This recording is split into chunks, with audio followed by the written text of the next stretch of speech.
માત્ર 21 વર્ષના યુવકે કુંભ મેળાના નામે લોકોને છેતર્યા. પોલીસે ધરપકડ કરી 3 દિવસના રિમાન્ડ મેળવ્યા.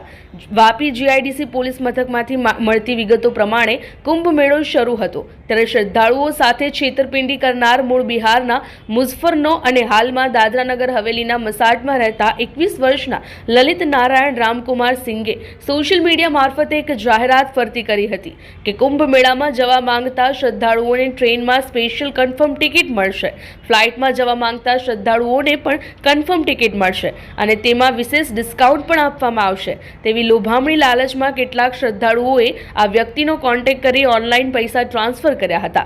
જે બાદ આ યુવકે દરેકના પૈસા ચાઉ કરી છેતરપિંડી કરી હતી.